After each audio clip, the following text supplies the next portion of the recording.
कि कंपोनेंट्स ही आएंगे, तो कंपोनेंट्स ही आते हैं। एक नॉर्मल फोर्स होता है, एक फ्रिक्शन फोर्स होता है। दोनों तभी आते हैं जब दोनों जब बॉडीज कांटेक्ट में हो, है ना। और फ्रिक्शन फोर्स के ऊपर तो एक कंडीशन और भी लगती है, वो हम तब अब इस चैप्टर में आगे देखेंगे फ्रिक्शन फोर्स कब आता है और कितना आता है। अभी तक हम लोगों ने फ्रिक्शन फोर्स को इंट्रोड्यूस नहीं किया है हमारे डिस्कशन में। हम लोग सिर्फ अभी नॉर्मल फोर्स के बारे में ही पढ़ रहे हैं। उसके बाद कुछ एक बेसिक चीजें आई थी कि न्यूटन सेकंड लॉ के rate of change of linear momentum is directly proportional to the external force applied, that is linear momentum, sorry Newton second law. Third law में था to an action every action there is equal and opposite reaction. तो मैंने कहा था जो भी force तुम mark करो ना, चाहे तुम कोई भी फोर्स लगाते हो, चाहे तुम लोगों ने नॉर्मल लगाया हो, चाहे तुम लोगों ने एमजी लगाया हो, उसका पेयर जरूर बनेगा।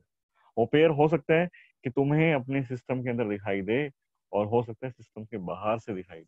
जैसे हम लोग अर्थ का बार बार फोर्स लगाते हैं एमजी, हम लोग बार बार अर्थ का फोर्स लगाते हैं, तो वो अर्थ जो है हमारे सिस्टम का पार्ट नहीं होती है। हम सपोज हमारा एक ब्लॉक है, वो टेबल के ऊपर रखा हुआ है, तो टेबल के ऊपर वो ब्लॉक है, तो अर्थ अपना काम करती है, उसके ऊपर एमजी फोर्स लगाती है, पर ब्लॉक भी वापस अर्थ के ऊपर लगाता है। अर्थ हालांकि हमारे सिस्टम का पार्ट नहीं होती, तो हम लोग उसको कंसिडर नहीं करते हैं। पर ऐसा नहीं है कि न्यूटन थर्ड लॉ में कोई भी कहीं गैप है, या तुम उसको चैलेंज कर सकते हो कि ये एमजी सिर्फ अकेला इंडिविजुअल है, ऐसा नहीं है। तो अपने अपने दिमाग में एक चीज हमेशा रखो कि जब भी फोर्स आएंगे तो पेयर में आएंगे। एक पेयर तुमने बनाया और दूसरे पेयर को ढूंढने की कोशिश करो। अगर तुमने पेयर बना लिए, अगर तुम पेयर सही से करेक्ट कर रहे हो, मतलब पेयर सही से बना रहे हो, तो तुम लोग ऑलमोस्ट करेक्ट कर देते हो क्वेश्चन, ऑलमोस्ट, है ना। बाकी प्रैक्टिस से थोड़ा रिफाइनमेंट हो जाता है, ठीक है। एक हम लोगों ने बात की थी initial frame and non inertial frame. और नॉन इनिशियल फ्रेम और इनिशियल फ्रेम के बारे में काफी देर मैंने बोला होगा, पर लास्ट में कंक्लूजन कर लेते हैं, कंक्लूड कर लेते हैं कि अगर कोई एक्सेलरेटिंग फ्रेम है जहां से तुम देख रहे हो, ऑब्जर्वर ऑब्जर्वर बहुत इंपॉर्टेंट होता है फिजिक्स, कि तुम कहाँ से देख रहे हो। हालांकि इतना ज्यादा आता नहीं है अपने 11th 12th में, बट अगर हम आगे जाते हैं हायर स्टडीज में, जैसे कि तुम लोग ग्रेजुएशन में फिजिक्स नहीं पढ़ते हो, मेडिकल स्टूडेंट तो नहीं रहती है शायद फिजिक्स, तो आगे जाते हैं ऑब्जर्वर काफी रोल है। पर यहाँ भी हम उस एप्लीकेशन को यूज करके अपनी काफी कॉम्प्लिकेटेड प्रॉब्लम्स को सिंपल कर सकते हैं। तो मैंने कहा था कि अगर तुमने कहीं से ऐसी जगह से ऑब्जर्व किया, किसी भी कहीं से भी किसी भी कोऑर्डिनेट सिस्टम से, जब हम लोग एक एक ऑब्जेक्ट को या किसी इवेंट को ऑब्जर्व करते हैं, तो हम जहां से देख रहे होते हैं जिस कोऑर्डिनेट सिस्टम से, उसको बोला जाता है फ्रेम ऑफ रेफरेंस। तो फ्रेम ऑफ रेफरेंस दो टाइप के मैंने बताए थे, initial frame of reference and non inertial frame of reference. Initial and non initial में सोनिया का टेस्ट हो गया था क्या? सोनिया है क्या यस अपने सर। पास? टाइम पूरा मिल गया था, लेट हो गई थी। सर आधा घंटा नहीं मिला था। 3:30 बजे आईडी पहुंची थी ना। यस सर, दूसरी यूजर आईडी से किया था फिर। हाँ अनुज, मैंने दी थी। अनुज अनुज आता नहीं है, वो आता है क्या अपनी क्लास में? एबसेंट रहता है वो हमेशा। यस सर, तो मैं तो, एब्सेंट रहते हैं। हाँ तो वो टेस्ट देगा नहीं, और उसकी आईडी मैंने पास की थी, ये दे दो उसको। चलो, चलो कोई बात नहीं, फिर टेस्ट कंप्लीट हो गया। यस सर, जितने हुए उतने तो कर ही दिए। मतलब 3 घंटे 2.5 घंटे कम रह गए, 2.5 घंटे में पूरा हो गया, मैं ये पूछना चाहता सर ट्राई तो सारे कर लिए थे एक बार। हूँ। अच्छा, चलो।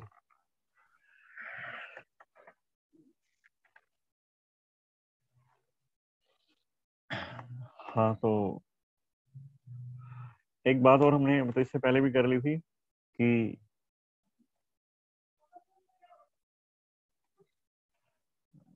अगर बॉडी रेस्ट पर है तो नेट फोर्स 0, बॉडी के रेस्ट पर है तो, और बॉडी मोशन में है तो net force is equals to M ए।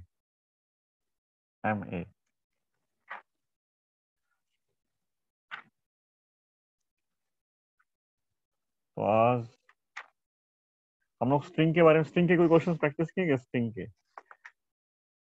एक दो पहले एक दो एफबीडी बना देता हूँ, है ना।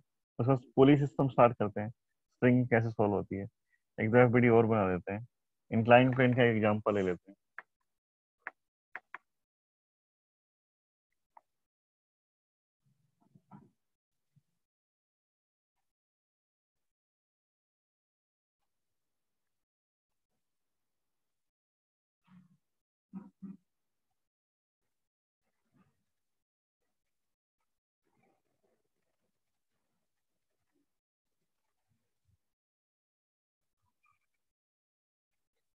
हाँ जी, देखिए सिंपल सा केस है, एक बार वो डिस्कस कर लेते हैं ताकि तुम्हें चीजें रिवाइंड हो जाए।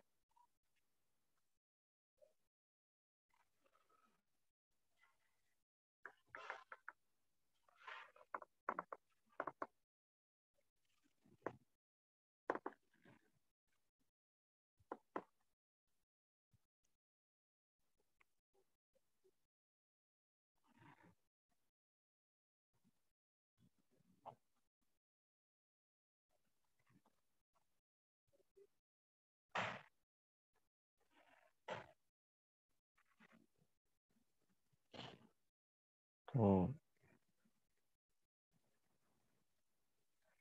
एक सिस्टम दिया हुआ है कुछ इस तरह से, ए बी सी 3 मास है।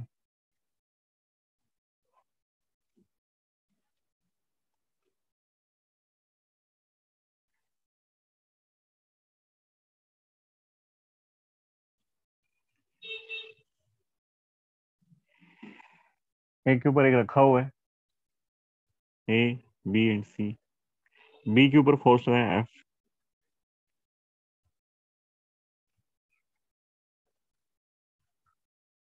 और फ्रिक्शनलेस सरफेसेस हैं, ऑल सरफेसेस आर फ्रिक्शनलेस। कहीं कोई फ्रिक्शन नहीं है, अभी तो हम लोग विदाउट फ्रिक्शन डिस्कशन करना चाहते हैं।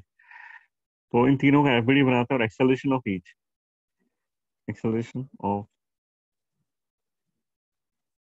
ईच ब्लॉक ये चाहिए।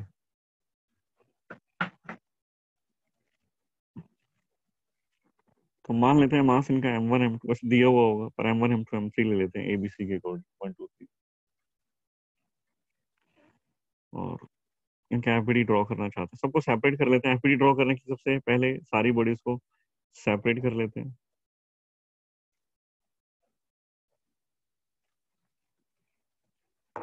तो सबसे पहले हम लोग एम जी लगा लेते हैं इसका, है ना, एम जी। ये m1g हो गया, फर्स्ट बॉडी है तो m1g। बी ये है, ये ए है, ये बी है, सी m3g। इनका पेयर बन रहा होगा अर्थ के ऊपर, अर्थ के ऊपर लग रहा होगा m12 m1g m2c m3c। वो मैं मार्क नहीं कर रहा हूँ क्योंकि बहुत दिन हो गए करते करते, जरूरत नहीं है क्योंकि जो हमारे सिस्टम का पार्ट नहीं है। इसका पेयर बन ही रहा होगा पर। अब जहां जहां कॉन्टेक्ट है वहां वहां फोर्स लगाओ। ए और बी के बीच में कॉन्टेक्ट है तो ए और बी के बीच में फोर्स आएंगे, कॉन्टेक्ट फोर्स। कॉन्टेक्ट फोर्स आएंगे ए और बी के बीच में। ए बी के ऊपर फोर्स लगाता है, बी ए के ऊपर लगाता है। तो ए ने बी के ऊपर लगाया पहले, तो मान लेते हैं ए ने बी के ऊपर लगाया n1, तो बी वापस लगाता है ए के ऊपर n। तो ये नॉर्मल फोर्स है, हमेशा सरफेस के परपेंडिकुलर रहता है, ये चीज ध्यान रखना। ए और बी का कॉन्टेक्ट था, कॉन्टेक्ट फोर्स आ गया। बी और सी का भी कॉन्टेक्ट है, तो बी सी के ऊपर लगाता है, मान लेते हैं n2, तो सी वापस बी के ऊपर लगाता है n2। सी ग्राउंड पर है, सी ग्राउंड के कॉन्टेक्ट में, तो ग्राउंड है तो ग्राउंड यहाँ पर आ जाता है, ये ग्राउंड है तो सी ने ग्राउंड के ऊपर लगाया होगा n3, सी ने ग्राउंड के ऊपर लगाया होगा n3, तो इसने वापस लगाया होगा n3। और जो तीन फोर्स हैं ये भी ग्राउंड के ऊपर लग ही रहे हैं, m1g m2g m3g, सॉरी ऊपर की तरफ ऐसे अट्रैक्ट करेगा ना वापस ऐसे।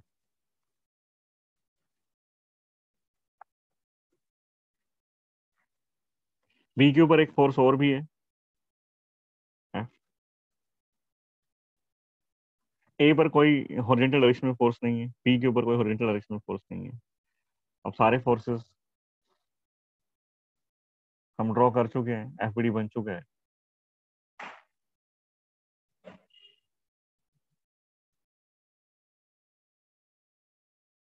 तो वर्टिकल डायरेक्शन में किसी का कोई मोशन नहीं है। ए ब्लॉक ना तो ऊपर जाएगा ना नीचे जाएगा, बी ब्लॉक ना तो ऊपर जाएगा ना नीचे जाएगा, सी ब्लॉक ना ऊपर जाएगा ना नीचे जाएगा। तो वर्टिकल डायरेक्शन में किसी के पास कोई कोई मोशन नहीं है, तो along vertical net force zero होने चाहिए। एक चीज और हम यहाँ कर चुके थे कि लाइन ऑफ मोशन ऑब्जर्व कर लो कि बॉडीज किस साइड जाना चाहती है। अगर हॉरिजॉन्टल फोर्स को देखें तो सारी बॉडीज जो है वो हॉरिजॉन्टल में जा सकती हैं, या हो सकता है बी जाए, हो सकता है ए और बी जाए, हो सकता है बी और सी जाए, हो सकता है तीनों जाए, हो सकता है सिर्फ एक ही जाए, या कोई भी दो जाए, कुछ भी हो सकता है। अगर लाइन ऑफ मोशन होगा तो अलोंग हॉरिजॉन्टल ही होगा, हॉरिजॉन्टल के अलोंग ही होगा। और लाइन ऑफ मोशन अगर हॉरिजॉन्टल के अलोंग है तो सारे फोर्स ऑब्जर्व करो, सॉरी सारे फोर्सेस का कंपोनेंट बनाओ, अलोंग हॉरिजॉन्टल कंपोनेंट्स बनाओ एंड वर्टिकल। हॉरिजॉन्टल के अलोंग और वर्टिकल के अलोंग कंपोनेंट्स बनाने चाहिए। तो ऑलरेडी सारे कंपोनेंट हॉरिजॉन्टल के अलोंग ही है या फिर उसके परपेंडिकुलर है, ये हमारी कंडीशन होती है। जो लाइन ऑफ मोशन है, सारे कंपोनेंट ऑफ फोर्सेस जो है वो हॉरिजॉन्टल के अलोंग होने चाहिए या फिर वर्टिकल के अलोंग होने चाहिए, इनके अलावा नहीं होना चाहिए, है ना। तो सारे ठीक है, ऑलरेडी कुछ करने की जरूरत नहीं है। वर्टिकल में कोई मोशन नहीं है, अगर कोई मोशन नहीं है तो body along vertical is at rest. तो रेस्ट पर है तो नेट फोर्स जीरो। इसमें मतलब जितना डाउनवर्ड फोर्स होता है, अपवर्ड फोर्स होगा तभी रेस्ट हो सकता है, तभी जीरो फोर्स हो सकता है। तो यहाँ से हम कंक्लूड करते हैं N one equals to m one g. ऐसे यहाँ भी देखो, वर्टिकल में तो यहाँ भी कोई मोशन नहीं, जितना डाउनवर्ड फोर्स होते हैं अपवर्ड फोर्स यहाँ भी होगा। डाउनवर्ड एक एन वन है, एक एम टू जी है, और अपवर्ड एन टू है। इसका मतलब ये हुआ कि N two is N one plus M two g. N two is N one की वैल्यू लास्ट इसके एफबीडी से आती है एम वन जी प्लस एम टू जी, ये एन टू है। और फिर ये आता है third N C, sorry third body C. C में डाउनवर्ड फोर्स है N two plus m C, और अपवर्ड है एन थ्री। लिखते हैं N three equals to N two plus M three G. N two की वैल्यू पुट कर दो, N three G is M one ji plus M two G plus M three G, ये N three की value है। अब बात करते हैं हॉरिजॉन्टल में। हॉरिजॉन्टल में इसके ऊपर एक नेट, इसके ऊपर फोर्स है, इसके ऊपर कोई फोर्स नहीं आया, कोई फोर्स नहीं है इसके ऊपर अलोंग हॉरिजॉन्टल। हम कोशिश करते भी रिमूव कर जाता। जब नेट फोर्स नहीं है, नेट फोर्स अगर जीरो है तो हम बॉडी को लिखते हैं net force is equal to, मान लेते हैं मोशन में भी है, तुम कह दो कि मोशन में हो क्या पता, तो मैं मान लेता हूँ ठीक है भाई मोशन में है। मैं इक्वेशन लिखता हूँ फॉर मोशन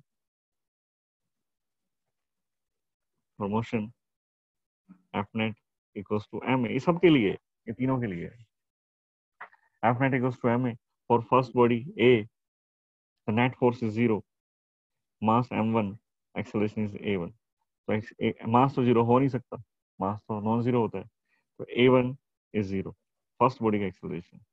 सेकंड बॉडी का एक्सेलरेशन एफ नेट फिर से लगाएंगे, एफ नेट इसके ऊपर सेकंड बॉडी पर नेट फोर्स कितना है, एफ है। राइट साइड में, राइट साइड पॉजिटिव ले लेते हैं। हम यही कोशिश करते हैं कि डायरेक्शन ऑफ मोशन को पॉजिटिव रखें ताकि हमें कम से कम नेगेटिव साइन को एनकाउंटर करना पड़े। तो राइट साइड में फोर्स है एफ, नेट फोर्स तो एफ ही है, और तो कोई फोर्स नहीं है, नेट फोर्स है। तो net force equals to m two a two. इसका मतलब ये हुआ कि a two is, vector form में लिख दो उसको, a two is F by m two, magnitude.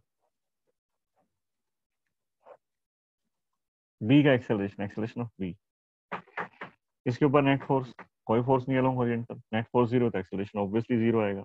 A three is zero for C, for B, this is for ए।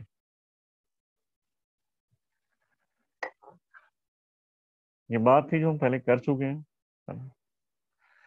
और इसके बाद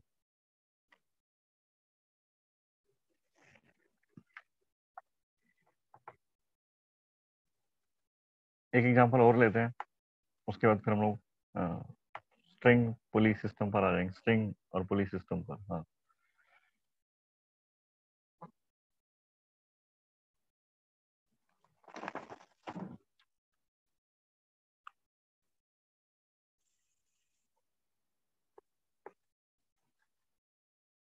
number two, three blocks are in contact, M1, M2, M3।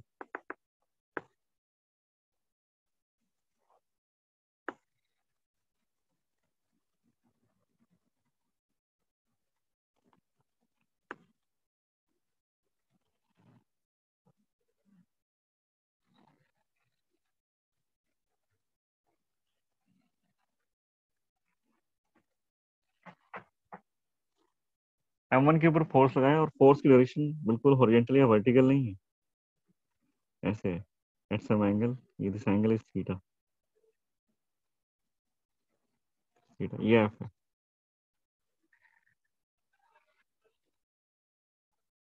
बताना है कि इंटरेक्शन फोर्स कितना होगा, मतलब इन दोनों के बीच में कितना फोर्स होगा, इन दोनों के बीच में कितना फोर्स होगा। एक्सेलरेशन में तुम चाहो तो कैलकुलेट कर सकते हो पूरे सिस्टम का। यानी कि गिवन इन्फॉर्मेशन है, 3 ब्लॉक हैं, तीनों कॉन्टेक्ट में हैं। लेफ्ट मोस्ट मतलब M1 के ऊपर एक फोर्स लगाया, at some angle theta as shown figure, calculate the interaction force between all the blocks, or you can also calculate the acceleration of each block. तो एफबीडी बनाते हैं। एफबीडी बनाने से पहले मतलब मैं एक चीज यहाँ पूछना चाहता हूँ कि लाइन ऑफ मोशन क्या दिखाई दे रहा है? तो लाइन ऑफ मोशन क्या है? ये ब्लॉक्स किस साइड जाएंगे? ऑल सरफेसेस आर फ्रिक्शनलेस, अभी फ्रिक्शन को हम इंक्लूड नहीं कर रहे हैं। और सरफेसेस, लाइन ऑफ मोशन बता दो मुझे क्या हो, उसके अकॉर्डिंग फिर चलेंगे। और surfaces are frictionless. Sir horizontal. Horizontal में ये सारे ब्लॉक्स में हॉरिजॉन्टल में जाएंगे। तो हमारे पास कंडीशन रहती है कि कंडीशन हमारे पर लगाई जाती है कि जब भी तुम एफबीडी बनाओ तो सारे फोर्सेस को रिजोल्व करो along the line of motion. तो ये सारे ब्लॉक ना देखो ये ग्राउंड पर रखे, टेबल पर रखे हुए हैं, ऐसा तो है नहीं कि टेबल के अंदर चले जाएंगे, टूट के टेबल नीचे, या ग्राउंड के अंदर चले जाएंगे। जाएंगे तो इधर ही जाएंगे, ना ऊपर जा सकते। तुम ऐसे फोर्स अगर लगाओगे तो ऊपर तो नहीं जाने वाले, ना ग्राउंड के अंदर जाएंगे, जाएंगे तो इधर ही जाएंगे। हालांकि इफेक्टिवली फोर्स हम ज्यादा लगा रहे होंगे, काम कम हो रहा हो, ऐसा हो सकता है, पर जाएंगे इस तरफ ही। एक्सीलरेशन जो है इनका इस साइड ही होगा, राइट साइड में। लाइन ऑफ मोशन सबका हॉरिजॉन्टल के अलोंग होगा, टुवर्ड्स राइट होगा। ठीक है, तो अब हम लोग कॉम्पोनेंट्स जब बनाएंगे, एफबीडी जब बनाएंगे, तो हमें ध्यान रखना है कि हमारे सारे फोर्सेस लाइन ऑफ मोशन के अलोंग होने चाहिए या फिर उसके परपेंडिकुलर। तो हम लोग देखते हैं कि M1 M2 M3, ये M1,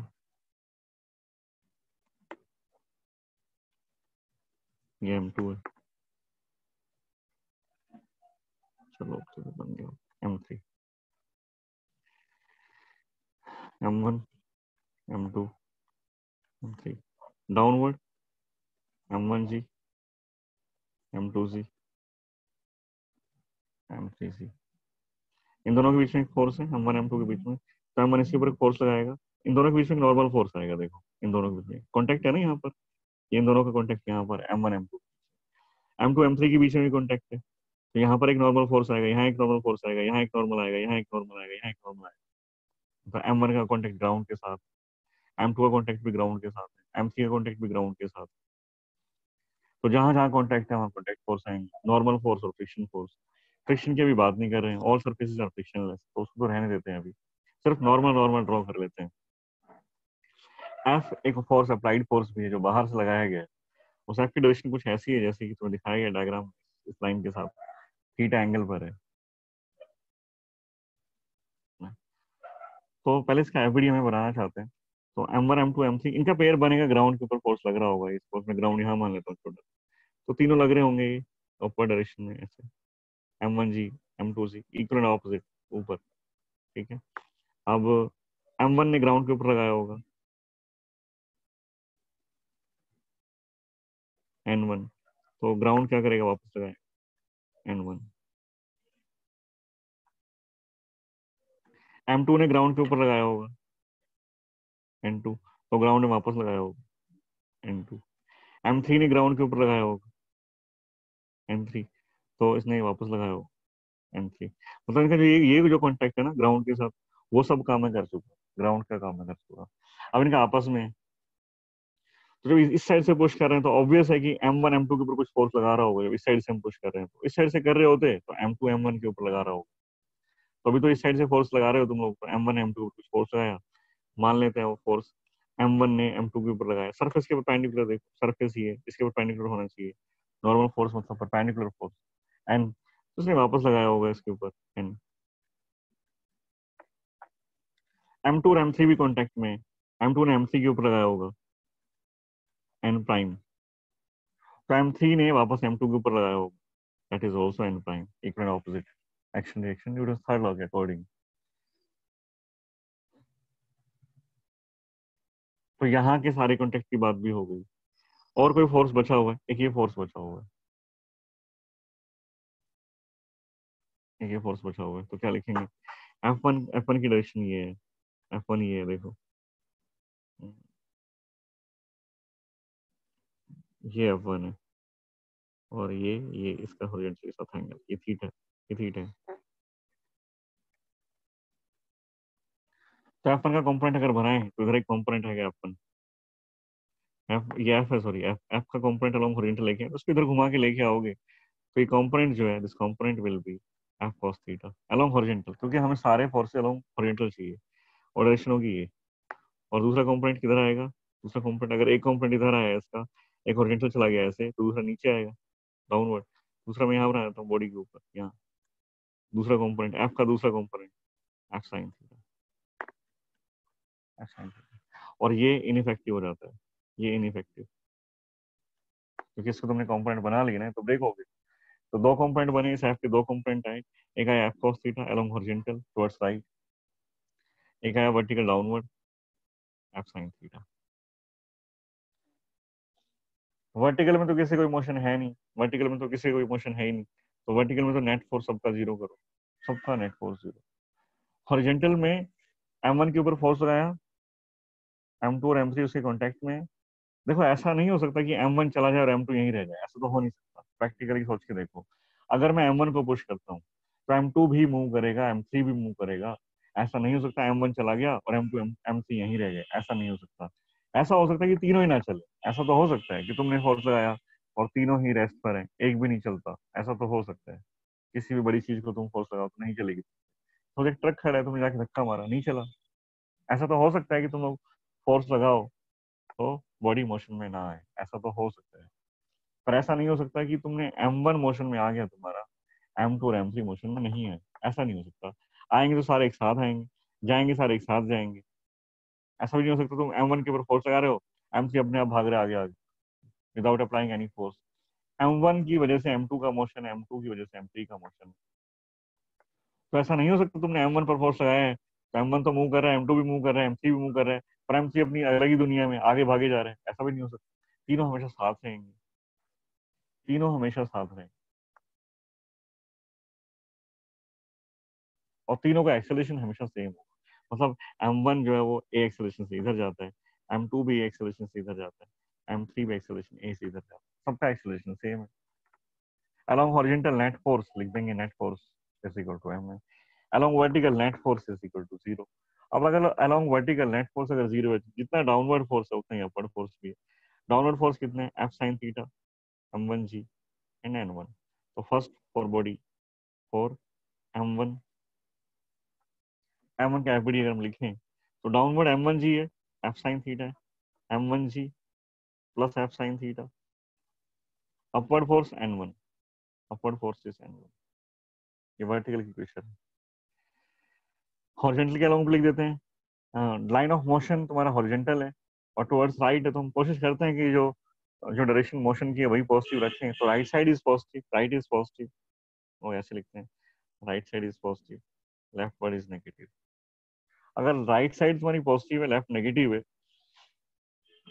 तो F cos theta towards right है, एफ एन टुवर्ड्स लेफ्ट है, तो हम लिखते हैं एफ कॉस थीटा, क्योंकि राइट साइड में राइट साइड इज पॉजिटिव, तो F cos theta positive, minus N is equal to, और तो कोई फोर्स नहीं है along horizontal, is equal to body motion में, तो M1 A।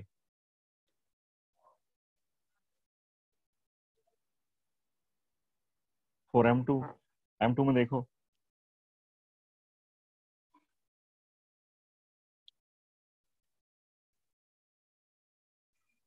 वर्टिकल में नेट फोर्स 0, वर्टिकल में तो कोई मोशन है ही नहीं, तो N2 equals to M2G along horizontal.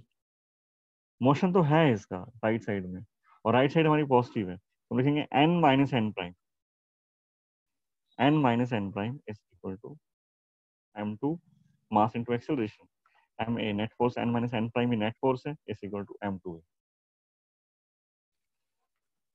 For M3 यही लिख देते हैं, छोटी सी इक्वेशन बनेगी उसकी, तो फॉर M3 वर्टिकल में नेट फोर्स 0, तो लिखते हैं N3 is equal to M3G। Horizontal के अलोंग एक ही फोर्स है, that is net force, N prime is equal to net force is is mass into acceleration, ये N प्राइम की वैल्यू है। एन प्राइम की वैल्यू m3 है, यहाँ डाल दो उसको, यहाँ से n आ जाता है, n minus n prime is m3 is equal to m2 है, तो यहाँ से n आता है m2 plus m3 times of a। ये n की वैल्यू होगी, n की वैल्यू यहाँ यूज कर लो, तो इंटरेक्शन फोर्स n तुम्हारा आ गया, n प्राइम तुम्हारा आ गया, एक्सेलरेशन भी आ जाएगा यहाँ से, f cos theta minus n is m2a plus m3a is equal to m1a। तो f cos थीटा तुम्हारा आता है, f cos theta is m1 plus m2 plus m3, इन सबको उधर ले गए, a सब में से कॉमन है, तो a तुम्हारा आ गया f cos theta divide by m1 plus m2 plus m3। ये तुम्हारा एक्सेलरेशन है। एक और f बड़ी था, लाइन ऑफ मोशन के अलोंग सारे फोर्स रिजोल्व होने चाहिए, की पॉइंट यही था इसमें। बाकी इंटरेक्टिव फोर्स हमेशा पेयर में होंगे, सारे फोर्स पेयर में होते हैं, to an every action there is equal and opposite reaction. तो ये बात तो ऑलरेडी मतलब लॉ है हमारा, न्यूटन थर्ड लॉ, उसका तो वायलेशन हो ही नहीं सकता किसी भी तरह से, है ना।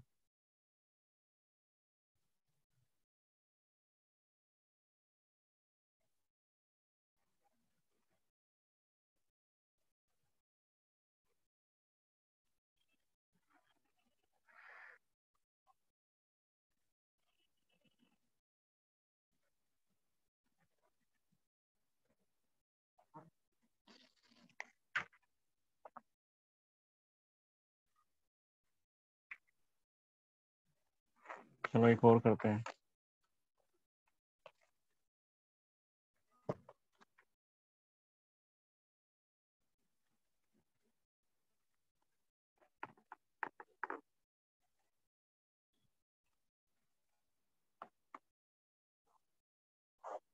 X axis, Y axis, origin.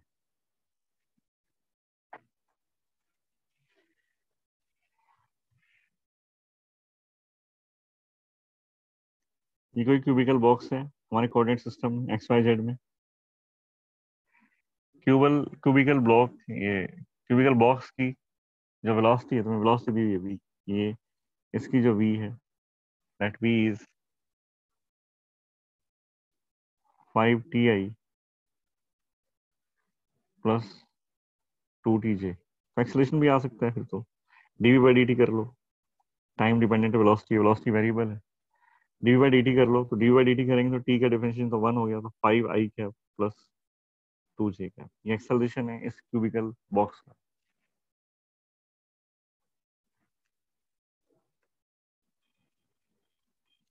ये एक स्फीयर है, स्फीयर रखा हुआ है बॉक्स के अंदर है स्फीयर, और स्फीयर को बोलते हैं at rest with respect to box. Box के रेस्पेक्ट में रेस्ट पर है, उसका मास भी दिया होगा, मास ऑफ 2 किलोग्राम, इसका मास है m में, मास ऑफ स्फीयर,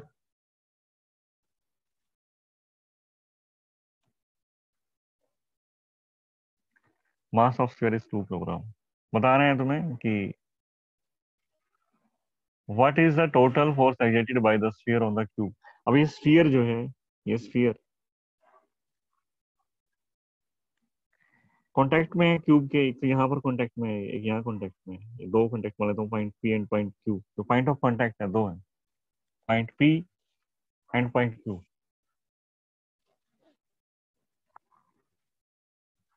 तो पॉइंट पी और क्यू के ऊपर कुछ फोर्स लगाया होगा, जिसको हम लोग नॉर्मल फोर्स बोलते हैं, जिसको हम लोग इंटरेक्शन फोर्स बोलते हैं। वो पॉइंट पी पर और क्यू पर कितना है वो मैं कैलकुलेट कर। तो पहली बात तो ये है कि हम इसको ऑब्जर्व कहाँ से करते हैं। इसको ऑब्जर्व करने के दो तरीके हैं, तुम चाहो तो इस बॉक्स के अंदर जाके भी ऑब्जर्व कर सकते हो, और तुम चाहो तो ग्राउंड से भी ऑब्जर्व कर सकते हैं। अभी तो हम लोग पहले ग्राउंड से देखते हैं, सपोज ये एक्स वाई एक्सिस, तो हम यहाँ खड़े हुए हैं, ये बॉक्स इधर जा ही रहे, एज द सिस्टम और event is observed from ground। System और event is observe from ground है, तो फिर ये बॉक्स तो मूव करता हुआ दिखाई देगा, बॉक्स तो जा ही रहा है उधर with this velocity 5t I cap plus 2t J cap, इस वेलोसिटी से। इस ऑब्जर्वर को तुम हो, ये ऑब्जर्वर कोई नहीं है, तुम हो, तुम देख रहे हो उसको, तुम, मतलब तुमसे पूछो कौन है ये तुम लोग खुद होते हो, जिसको जो ऑब्जर्वर बनाता हूँ ना, तो तुम खुद ही हो। तो तुम इसको देख रहे हो, तो तुम्हें क्या दिखाई देगा कि बॉक्स मूव करता है अब the same velocity 5t I cap plus 2t J cap, और इस बॉक्स का एक्सेलरेशन भी है, और ये यहाँ रेस्ट पर रखा हुआ है। इस बॉक्स का अगर एक्सेलरेशन है और तुम ग्राउंड से देख रहे हो, इस बॉक्स का एक्सेलरेशन दिया हुआ है with respect to ground, velocity दी हुई थी, एक्सेलरेशन मैंने लिखा है। एक्सेलरेशन अपनी मर्जी से, मतलब मर्जी तो क्या, मतलब मैंने कैलकुलेट किया है।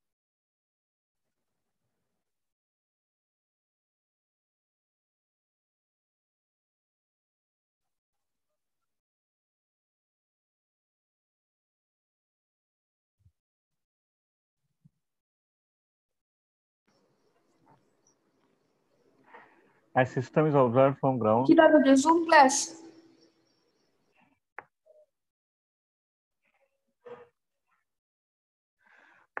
तो तुम्हें बॉक्स और ये बॉल, ये बॉक्स में मूव करता हुआ दिखाई देगा with this given velocity 5t I cap plus 2t J cap. Acceleration जो है, उसका एक्सेलरेशन भी हम लोगों ने कैलकुलेट कर लिया, क्योंकि वेलोसिटी फंक्शन गिवन था, तो dv बाई dt करके हमने एक्सेलरेशन कैलकुलेट कर लिया, that is 5 i cap plus 2 J cap. Acceleration आ गया, वेलोसिटी आ गई। तो अगर बॉक्स मूविंग है और तुम बाहर से देख रहे हो, तो ऑब्वियस है कि तुम्हें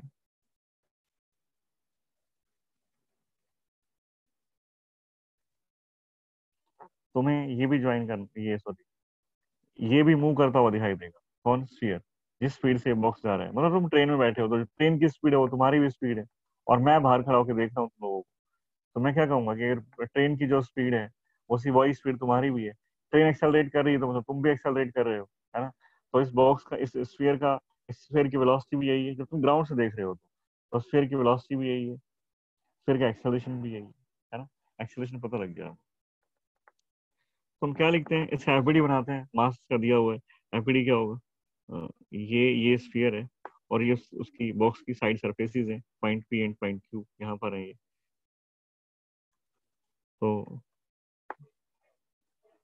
पहले तो एमजी बना देते हैं इसका, एमजी,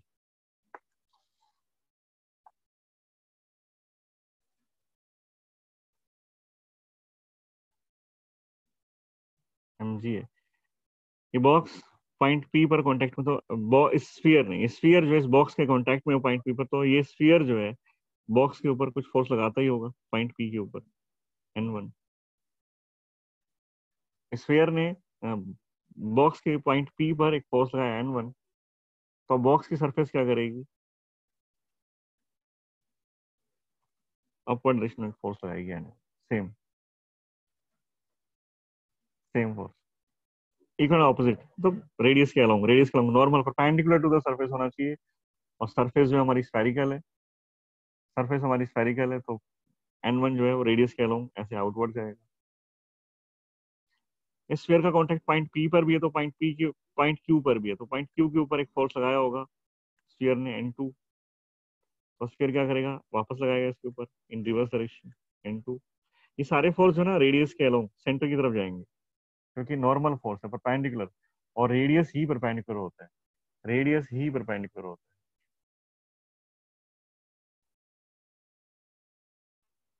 ठीक है। तो ये N1 अपवर्ड हो गया, N2 इस साइड हो गया, तो और तो कोई फोर्स नहीं है, यही फोर्स है।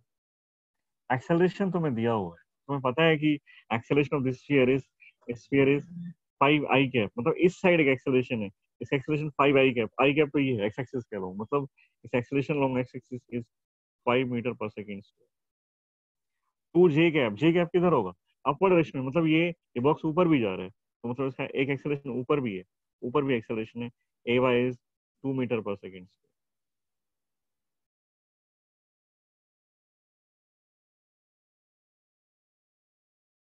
ये चीज समझ में आई क्या? इसके दो एक्सेलरेशन है, इसके दो एक्सेलरेशन है, 5 i cap 2 J cap, 5 along x axis, मतलब मैंने लिखा है acceleration of the sphere is 5 metre पर सेकंड along x axis, ये लिख दिया. Acceleration of sphere is 2 j cap, and acceleration of the sphere along y axis is 2 metre पर second square. Acceleration आ गई. अब अभी बॉडी रेस्ट पर नहीं है, ग्राउंड से तुम देख रहे हो तो रेस्ट पर नहीं है, तो ये मोशन में है, और मोशन में इसकी वेलोसिटी भी दी हुई है, इसका एक्सेलरेशन भी दिया हुआ है. तो क्या लिखेंगे हम लोग? वर्टिकल में नेट फोर्स, वर्टिकल में net force equals to M. ध्यान रखना, net force in vertical is M A, और इन हॉरिजॉन्टल क्योंकि बॉडी मोशन में net force equals to M A. तो जब ये हमें दिखाई दे रहा है कि राइट साइड में जाना है तो राइट साइड इज पॉजिटिव, मैं मार्क कर लेता हूँ. अब हमारा लाइन ऑफ मोशन जो वही हम कोशिश करते हैं. और किधर जा रहा है ये? आई कैप के लंग चलता है, जे कैप, जे कैप तो ये बॉक्स ऊपर भी जा रहा है, तो अपवर्ड पॉजिटिव लेते हैं, डाउन, ये अपवर्ड पॉजिटिव, ये अपवर्ड है, ये पॉजिटिव, ये डाउनवर्ड नेगेटिव. और लिख दो इस इक्वेशन, अपवर्ड पॉजिटिव है तो n1 अपवर्ड है positive minus mg downward mg is equal to ma. m कितना है इसका? m तो मास तो m ही है, और एक्सेलरेशन है इसका अपवर्ड डायरेक्शन में, एक्सेलरेशन है 2. ay लिखते हैं, ay इन अपवर्ड डायरेक्शन है तो पॉजिटिव लिखते हैं. n1 minus mg equals to m into 2, तो n1 equals to mg plus m into 2. m common ले लिया, g प्लस 2, m की वैल्यू 2 है, 2 into 12, n1 is 24 Newton.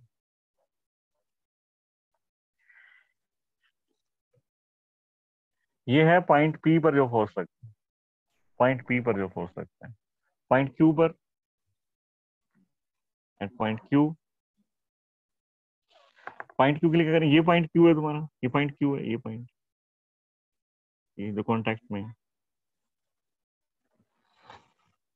Along horizontal, और तो कोई फोर्स नहीं, एक ही फोर्स है, और अलोंग हॉरिजॉन्टल जो है एक एक्सेलरेशन भी है, तो अलोंग हॉरिजॉन्टल जितने ही फोर्स लिख देते हैं n2, बस नेट फोर्स यही है, is equal to mass into acceleration along x axis. n2 is mass is 2, acceleration is 5, n2 is 10 Newton. और तुम्हें यही कैलकुलेट करना था, और तुम्हें यही कैलकुलेट करना था कि n1 n2 की वैल्यूज क्या है, कि पॉइंट P पर और पॉइंट Q पर कितना फोर्स लगाया. अब स्फीयर ने पॉइंट P पर कितना फोर्स लगाया बॉक्स के ऊपर? n1 is 24 Newton. इसके ऊपर कितना लगाया? n2 is 10 Newton. और नेट फोर्स कितना? नेट फोर्स कितना, दोनों को ऐड कर दो, n1 n2, नेट फोर्स कितना लगा रहा है स्फीयर, दोनों को ऐड कर देते हैं. ऐड करेंगे तो 90 डिग्री बने दोनों, देखो एंगल 90 डिग्री, बॉक्स का एंगल, क्यूबिकल बॉक्स का 90 डिग्री एंगल है, तो ये भी 90 डिग्री एंगल. और अगर 90 डिग्री एंगल है तो net force F net equal to n1 square plus n2 square. तो ये हो गया 24 is 576 plus 100 is 676, 26, 24 square plus 10 square whole root this 26.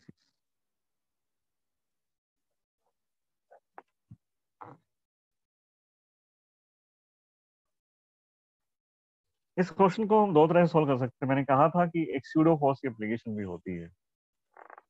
तुम इसको बाहर से देखा ना, इसको बाहर से देखा, तुम ये भी तो कर सकते थे ना कि इस बॉक्स, इस पूरे सिस्टम को बॉक्स के अंदर जाके देखते. तुम यहाँ खड़े होते बॉक्स के अंदर, और अगर तुम बॉक्स के अंदर होते तो फिर तुम्हें क्या दिखाई देता? फिर तुम्हें दिखाई देता sphere rest पर है. क्लियर है. और तुम ऑब्जर्व कहाँ से कर रहे हो उसको? बॉक्स से. और बॉक्स जो है ना, बॉक्स एक्सेलरेटिंग है, बॉक्स एक्सेलरेटिंग है, और एक्सेलरेटिंग होने का मतलब है कि वो नॉन इनर्शियल फ्रेम है. तुम पहले ग्राउंड से देखते हो ना, तो ग्राउंड तो एक इनर्शियल फ्रेम कंसिडर करते हैं हम लोग, होता तो नहीं है पर हम लोग मानते हैं कि एक इनर्शियल फ्रेम है. और अगर तुम बॉक्स में चले गए, बॉक्स में खड़े होकर देख रहे हो, तो बॉक्स जो है एक नॉन इनर्शियल फ्रेम, मैंने बताया था कि तुम कहाँ से देखते हो ये बहुत मैटर करता है, बहुत मैटर करता है ये. तो बॉक्स के अंदर से जाके देखते हो, बॉक्स में जब चले गए तो बॉक्स बॉक्स ना खुद बॉक्स एक्सेलरेटिंग है. Acceleration of this box is 5i के प्लस 2j के. बॉक्स एक्सेलरेटिंग है, बॉक्स का एक्सेलरेशन है, तो बॉक्स एक नॉन इनर्शियल फ्रेम है. और अगर तुमने नॉन इनर्शियल फ्रेम से कोई चीज देखी, वहां जाके तुम देखो कभी भी, अगर तुमने सिस्टम को या इवेंट को ऑब्जर्व किया, तुमने स्फीयर को भी देखा अगर नॉन इनिशियल फ्रेम से, तो इस स्फीयर को स्यूडो फोर्स एक्सपीरियंस करने पड़ेंगे। और फेक फोर्स होता है वैसे तो म्योस बोल सकते हैं कि to for the validity of Newton's laws हम लोगों को सिस्टम के ऊपर स्यूडो फोर्स लगाने पड़ते हैं, बस ऐसे बोलते हैं। पर तुम इतना सब कुछ मत रखो ध्यान। तुम ये देखो, जब भी तुम लोग ऐसे ध्यान रखो, जब भी तुम लोग नॉन इनर्शियल फ्रेम से देखोगे, मतलब बाहर नॉन इनर्शियल फ्रेम से बॉक्स के अंदर जाके देख रहे हो, तो बॉक्स एक्सेलरेटिंग है, और वहां से देखोगे तो स्फीयर के ऊपर स्यूडो फोर्स लगने वाले हैं। स्यूडो फोर्स, और स्यूडो फोर्स कितना लगता है, मैंने मैग्नीट्यूड और डायरेक्शन बताई होगी, बताओगे जरा मुझे एक बार, तुम्हें याद कितना है स्यूडो फोर्स किधर लगता है और कितना लगता है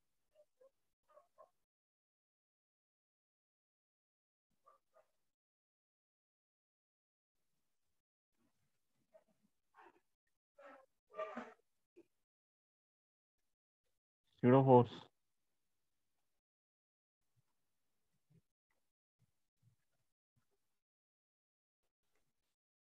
Sir, mass of object multiplied by acceleration of the frame. हाँ जी, और direction? Opposite to the line. Opposite to the acceleration. Opposite to direction of Non-inertial. Non inertial Opposite frame, to the acceleration. Opposite to the acceleration of non inertial frame. तो करते हैं इसको, एक बार दोबारा solve करता हूँ इसको। इस बार मैं इसको बॉक्स के अंदर जाके देखता हूँ। बॉक्स के अंदर जाने के बाद इसका एफबीडी क्या बन सकता है, इसका आंसर क्या है, वो सब देख लेंगे।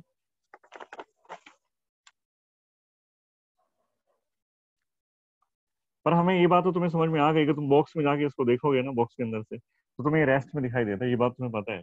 और रेस्ट में अगर कोई चीज तुम्हें दिखाई दे रही है, तो तुम तो अपना काम करोगे net for zero, net for zero. तो हम लोग क्या करते हैं, ये तुम्हारा स्फीयर है, क्या था ये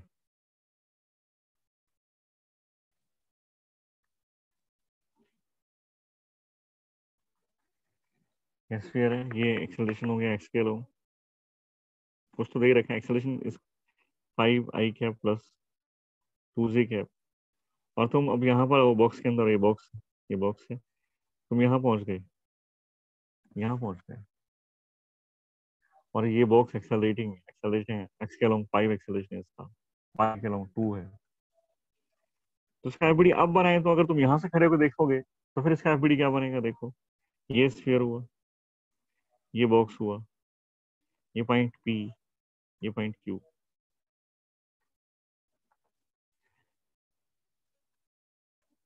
एमसी। इसने पी के ऊपर लगाया होगा कुछ N1, तो पी ने ऊपर की तरफ लगाया होगा अपवर्ड डायरेक्शन में, इसने डाउनवर्ड डायरेक्शन में लगाया, तो उसने रिवर्स अपवर्ड में लगाया N1। इसने क्यू के ऊपर लगाया वही same force, interactive force N2, और फिर इसने वापस लगाया N2। अब तुम इसको ऑब्जर्व करते हो, यहाँ से मैं लिख देता हूँ, AX is 5 metre per second square, AY is 2 metre per second square.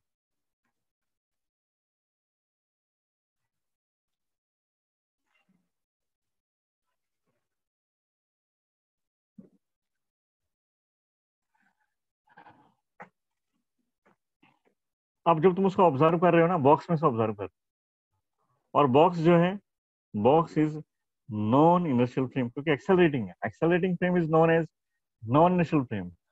If you are observing an event from non-inertial frame, then the object will experience a pseudo force, or you have to apply on that object and pseudo force for the validity of Newton's laws. हम लोगों ने बताया कि अब हम लोगों ने हमें हमें यहाँ तक बात क्लियर होगी कि हम लोग अगर बॉक्स के अंदर से देख रहे हैं इसको, तो इसके ऊपर स्यूडो फोर्स लगने वाले हैं। स्यूडो फोर्स किससे लगते हैं? एक्सेलरेशन के ऑपोजिट डायरेक्शन में। एक्सेलरेशन दो है इसके पास, एक्स के अलोंग एक्सेलरेशन है, मतलब एक स्यूडो फोर्स एक्स का अलोंग एक्सेलरेशन होता है, एक स्यूडो फोर्स लगेगा इस तरफ, एक स्यूडो फोर्स इधर लगेगा। Acceleration along x axis positive आई है ना, पॉजिटिव आई है तो इधर है एक्सेलरेशन, इधर लगेगा। एक एक्सेलरेशन इसका 2j कैप है, मतलब अपवर्ड में है, तो एक फोर्स और लगेगा डाउनवर्ड डायरेक्शन में, एक स्यूडो फोर्स और लगेगा डाउनवर्ड, डाउनवर्ड यहाँ लगाते हैं।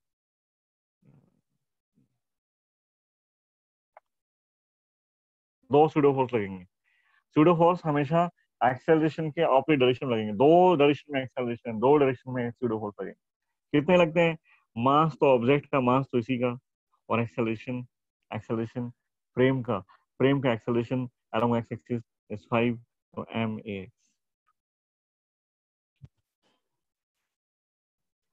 इस acceleration along J is A Y, तो इस ये जो स्यूडो फोर्स लगाएगा एक और, कितना लगेगा? एम मास तो ऑब्जेक्ट का, एक्सेलरेशन नॉन इनिशियल फ्रेम का, दैट इज ए वाई। और मैंने स्यूडो फोर्स अप्लाई कर दी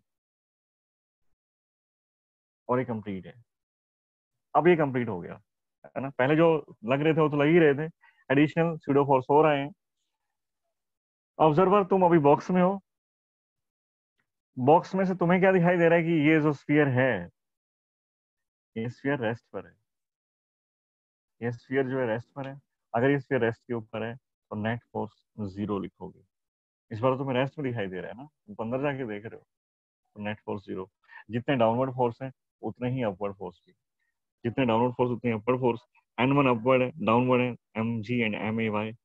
n1 equals to mg plus may, n1 m common, g plus ay, m is 2, g 10, ay is also 2, ay is 2, n1 is 24 Newton. along x, along x भी यही होगा, net force 0, क्योंकि अब तो तुम्हें rest भी दिखाई दे रहा है। along x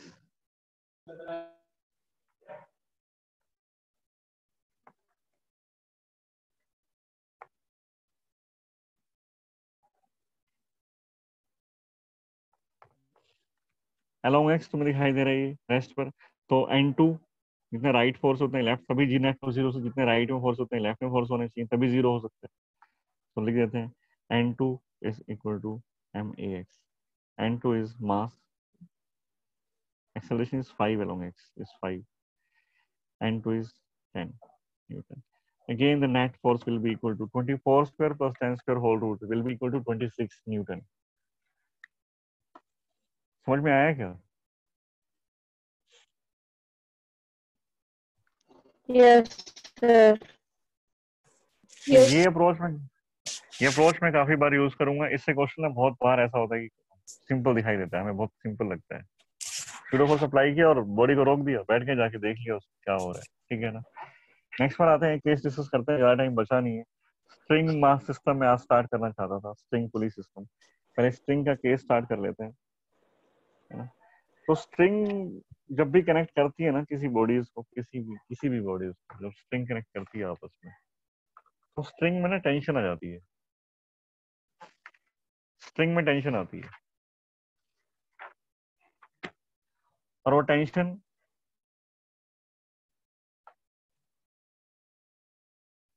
जो है थ्रू द स्ट्रिंग सेम रहती है, चेंज नहीं होती है। मैं डायग्राम के थ्रू बताता हूँ।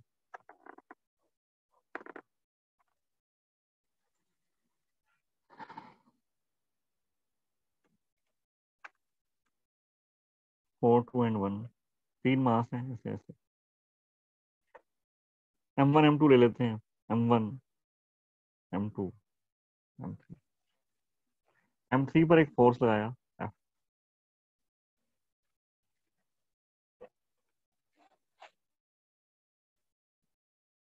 और तीनों ग्राउंड के ऊपर है।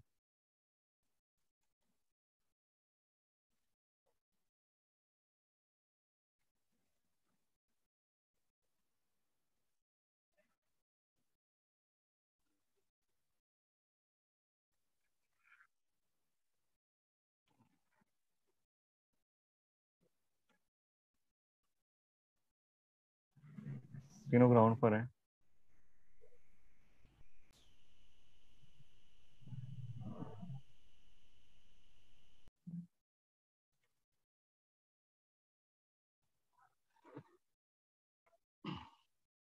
एक स्ट्रिंग ये है, एक स्ट्रिंग ये है, दो स्ट्रिंग है यहाँ पर, स्ट्रिंग 1 एंड स्ट्रिंग 2। तो जितनी स्ट्रिंग होगी उतनी ही अलग अलग टेंशन आएंगी। ये पूरी एक स्ट्रिंग नहीं, अलग अलग स्ट्रिंग है। एक स्ट्रिंग से M2 और M2 M3 को बांध रखा है, एक स्ट्रिंग से M1 और M2 को बांधा हुआ।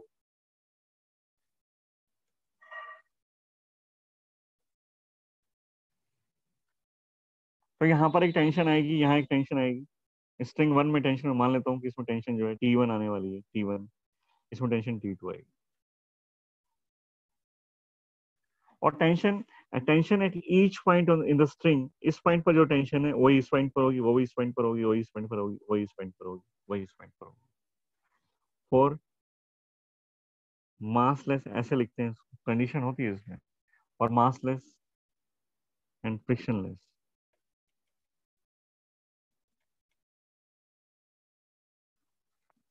string, the tension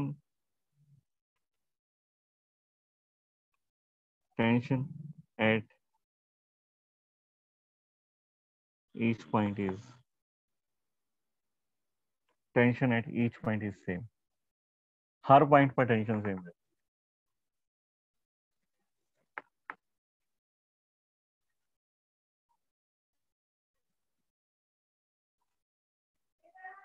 इस स्ट्रिंग में टेंशन T1 है, इस स्ट्रिंग में टेंशन T2 है, M1 M2 M3 मासेस है।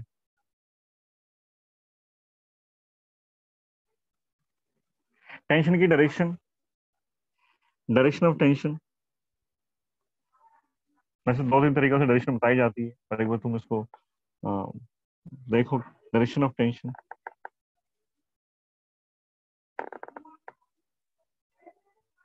is outward from object। मैं इसको ऐसे भी लिख देता हूँ कि tension is always a pulling force, tension is always, tension एक फोर्स है, पहली बात तो ये है। Tension is always a pulling force, मतलब टेंशन स्ट्रिंग की हेल्प से तुम पुश नहीं कर सकते, स्ट्रिंग की हेल्प से तुम पुश नहीं कर पाओगे। हाँ, पुल कर सकते हो, स्ट्रिंग से कोई चीज पुल करनी हो तो कर सकते हो।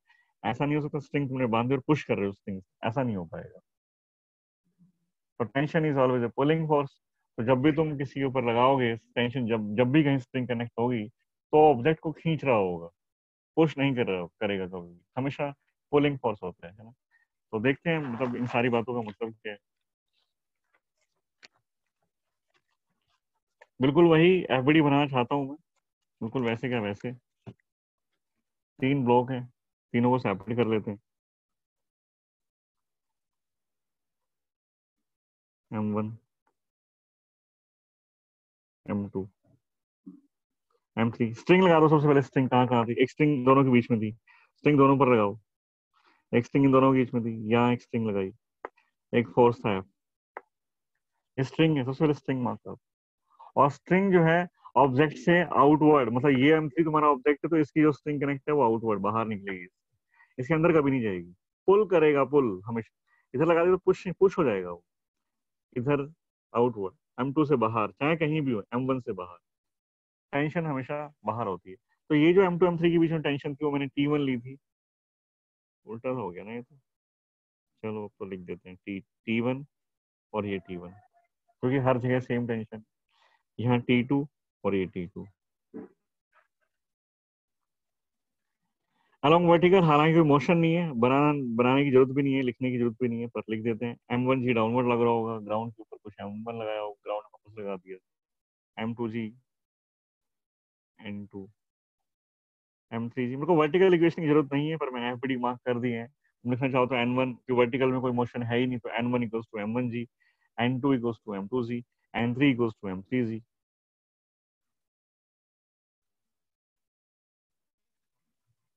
अलोंग हॉरिजेंटल, अब तुम इसको खींच रहे हो तो ऐसा तो नहीं हो सकता कि M3 अकेला भाग जाए, M2 M1 पीछे रह जाए, जैसा ही सिस्टम दिया हुआ था। अब इसमें एक चीज तुम्हें पता है ना कि M1 M2 M3 या तो जाएंगे तो सारे साथ जाएंगे या फिर नहीं जाएंगे, ऐसा तो हो सकता है। ऐसा नहीं हो सकता कि एक चला गया दूसरा रह गया, ऐसा तो नहीं होगा। मतलब सबका एक्सेलरेशन सेम है, और टुवर्ड्स राइट है, इसका एक्सेलरेशन ये है, इसका एक्सेलरेशन भी है, इसका एक्सेलरेशन भी ये है, सबका एक्सेलरेशन सेम है। और लिख दो along horizontal, right side is, जब तुम्हारा मोशन राइट साइड में हो रहा है तो right is positive and left is negative. f minus t1, f minus t1 is f minus t1 is m3a. इसको लिखो t1 minus t2, t1 minus t2 is m2a. और थर्ड इक्वेशन लिख दो t2 is equal to m1. तीनों की oriental equation आ गई. f minus t1 is m3a, t1 minus right side is positive, left is negative. Kartik क्या कर रहे हैं?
देखिए, तो ये तीन इक्वेशन लिख दी अलोंग हॉरिजॉन्टल.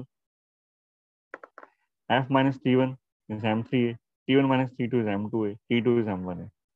और मैं तीनों को ऐड कर दूं, सिर्फ ऐड ही कर दूं, सबको तीनों आपस में ऐड कर दोगे तो तीनों अगर ऐड किए, ये भी प्लस है, ये भी प्लस है, एडिंग ऑल थ्री, ये से कैंसिल, ये से cancel. f is equal to m1 plus m2 plus m3 into a. a तुम्हारा आता है f by m1 plus m2 plus m3. t2 की वैल्यू कितनी होगी? t2 तुम्हारा है m1a के इक्वल, तो t2 इज m1a. a की वैल्यू ये आती है m1f by m1 plus m2 plus m3. और यहां से लिखते हैं t1 minus t2 is m2a, t1 minus t2 is m2a. तो t2 उधर गया तो t2 plus m2a. t1 is m1a, t2 is m1a. तो t2 की वैल्यू पुट कर दी m1a प्लस m2, ये t1 आ गया, तो t1 आ गया m1 प्लस m2a. और a की वैल्यू हम पुट कर दें तो a तो हमारा आ ही चुका ना, तो t1 is m1 plus m2 f by m1 plus m2 plus m3. ये तुम्हारी टेंशन है. t1 और t2 दोनों स्ट्रिंग के बीच में जो टेंशन आएगी वो t1 t2. मैं तुम्हें आज एक असाइनमेंट सेंड करता हूँ, कोशिश करता हूँ कि बन जाए इनके ऊपर क्वेश्चंस, तो सॉल्व करना. एटलीस्ट आज 25 to 30 क्वेश्चंस में प्रैक्टिस करने चाहिए आज. नेक्स्ट टेस्ट कब है? डेट बताओ मुझे. नेक्स्ट टेस्ट कब है? सर 6 जुलाई. 6 जुलाई. 6 जुलाई 15 डेज के बाद है.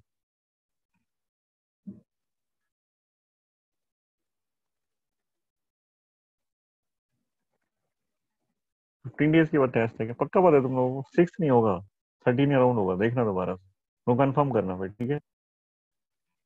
तो कंफर्म करना मुझे, ठीक है? चलो मीटिंग लीव कर देते हैं. Okay sir. ओके, लीव कर दो मीटिंग, मैं भी